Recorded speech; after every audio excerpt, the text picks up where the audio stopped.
I appreciate Dr. Wilcock being here, and thank you for FDA's attention on this and working with the committee. Nice to see a process in general working very well, and everyone willing to make it work hopefully even better, and I appreciate your participation.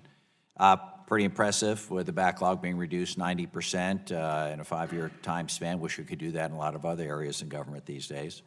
But I'm curious about the terminology acted on, in terms of reducing that backlog. What percentage of that backlog constitutes new applications, maybe reapplications, people that didn't even have a good application to begin with, that you couldn't even begin to make substantive comments on? Do you have that breakdown for the committee? Yeah, it's a pretty substantial percentage. Keith, do you know the number? Okay, we can get back to you on that, but there is a pretty substantial percentage of that, quote, backlog that couldn't be approved or tentatively approved the first time and required going back to the company and then resubmission. So most of it is just normal, you would call perhaps normal, didn't quite get it all right. Correct. Please fill in the blank. That's all right. correct. All right. So what about, just have you given any thought, you've done a lot of good work with pre-application processes and all that. How about just an education session? I mean, particularly for the small outfits that just don't have the team of lawyers or whatever to work through or read all these websites. They're just trying to do the Lord's work. Is there an opportunity for folks to tune into an education session once or twice a year about here's what you need to do and here's some of the common problems we see? Yes, and we do that routinely and a tremendous amount. And also, we issue guidances on most new reference drugs that come out, the brand drugs.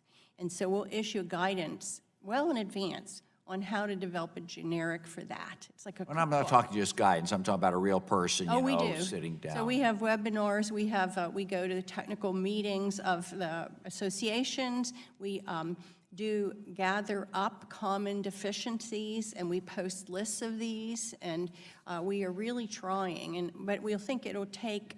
We're seeing improvement. We're up to 9%, right? First cycle approvals with the new ones. Right. But we think it'll take time. We don't like cycles either because it increases our work. It slows time to access. Sure. And it just clogs up the system. But we will, I agree, education is the key to get, and also a refusal to file, we list all the reasons.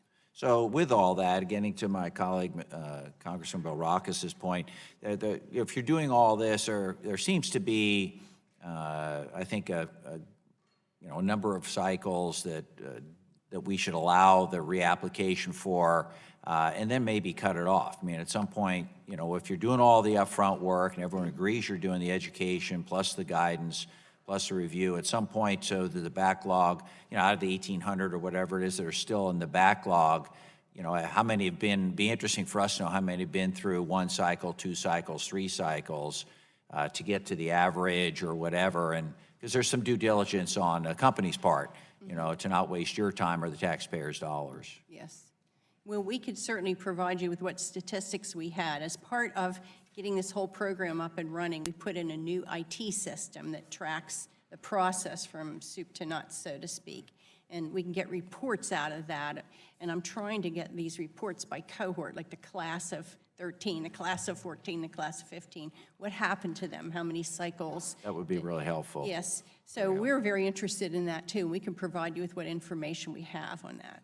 I guess the last comment I'd make, Mr. Chairman, is that our bill, we're really trying to target those life-saving medications. These are medications that aren't just a public health priority, which you already prioritize, but these are, immediate, either acute or chronic healthcare life-saving medications we're trying to accelerate to market. And generally the ones we're talking about aren't very complex, wouldn't take, hopefully, FDA's resources to an extreme, and many can be manufactured right here in the United States. To decrease that global footprint you talk about, that would really require a lot of time. And I think that's the rationale between our bill, trying to make sure that that is the top priority because it is life-saving and has to be done almost immediately. And I appreciate your efforts on our behalf.